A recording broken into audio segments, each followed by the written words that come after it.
Winchester Hospital could lose its A&E under plans to transform hospital services across the county. The proposals would see a new specialist acute hospital built in Basingstoke, either on the current site or close to Junction 7 of the M3. Winchester Hospital would be refurbished with a new urgent treatment centre and would focus on planned operations, same-day emergency care, and will have a midwife-led maternity service. Up to £900 million is being invested in the proposals, which would come into force in the early 2030s, but will first face public consultation. I spoke to Trust Chief Executive Alex Whitfield and began by asking why change was necessary. We've got an amazing opportunity. We've been given a whole load of capital money to make things better, and we want to make the absolute most of that opportunity. So between 700 and 900 million. And the kind of things we want to improve relate to things like the condition of our buildings, the way that our clinicians are able to provide current best practice care. And that includes things like planned care being really ring-fenced so people's operations don't get cancelled in the middle of winter. We're able to keep working through the care that people have been booked into, make sure they get their operations when they're booked and when they're planned, and also ensuring that we provide services for our population, which is really different from when the hospitals first opened, and we need to adapt to that changing population. Like you say, a lot of people know the building at Winchester is very old, but a lot of people will be very concerned to hear that there isn't going to be an emergency department there now, that is being taken away from Winchester. What would you say about that? Our plans include a 24/7 urgent treatment centre at Winchester. And that is what around over 60% of people who come to the emergency department at Winchester will still be able to come to Winchester and receive the same care they would today, quickly and efficiently. For the people that will now go to the new hospital, which won't be all that far away, what they will be able to receive when they arrive at the new hospital is the really super specialist care that you or I would want if we were in a blue light ambulance and we needed to go to hospital in a very urgent condition. We want to know that the people meeting us, whatever time of day or night, are the specialists who can provide that treatment really quickly and immediately. And so that's what we're doing, is we're splitting out those services where having a really time critical response is important. And today, people in Winchester, if they're having a heart attack, a cardiac incident, or if they've had trauma, for example, a fractured hip, they would go to Basingstoke Hospital today anyway. That isn't a service that's provided at Winchester.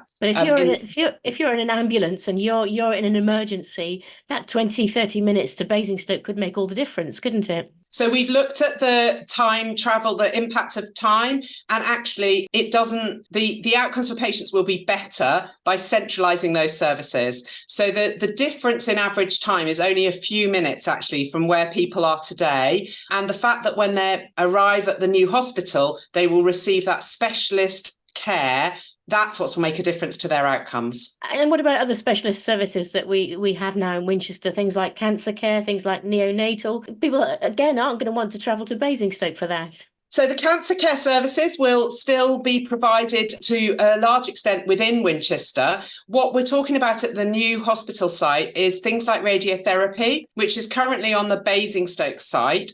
Our preferred option near Junction 7 will be closer to Winchester and easier for people in Winchester to get to than the current Basingstoke Hospital. In terms of neonatal care, so neither Basingstoke nor Winchester has enough early babies, premature babies, to meet the national standards for what's called level 2 neonatal care. And that means that parents of babies who are very premature now have to go to Southampton. And what we'll be able to do is, because we'll have combined the number of babies between Basingstoke and Winchester, we'll be able to provide that service in a brand new hospital that's purpose built with the current modern standards. And it is only a few minutes, a few miles from the centre of Winchester. A lot of people will see this as a downgrading of Winchester Hospital, and a lot of people will be annoyed that they're going to have to travel if they want specialist treatment. Are you expecting a lot of opposition to these plans? We think these plans are incredibly exciting. There's loads of investment in Winchester. I think for a lot of people whose operations have been cancelled or have been delayed in the winter,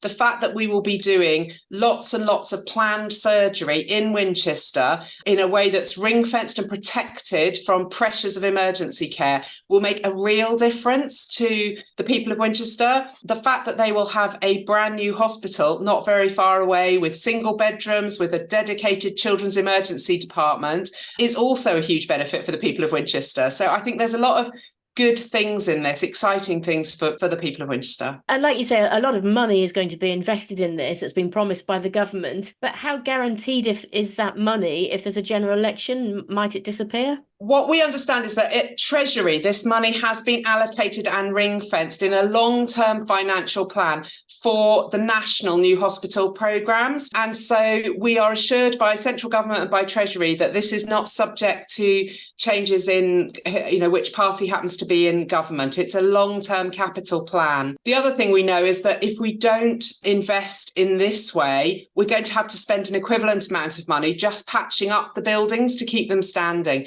We'd much rather spend the money on new facilities that meet modern standards rather than simply patching the roof or fixing the sewer pipes. That's not a good use of our money. So we're confident that this is the right way to invest for the services. Going to be a lot of disruption for patients, isn't it, while this goes on? We're going to try and keep disruption to a minimum. Clearly, refurbishing Winchester while we're running Winchester may have an impact. And we're working through what the plans look like around. We talk about sort of decant. So is there a way of closing off part of the site and moving that service somewhere else, temporary buildings while we do the work and then moving back in again?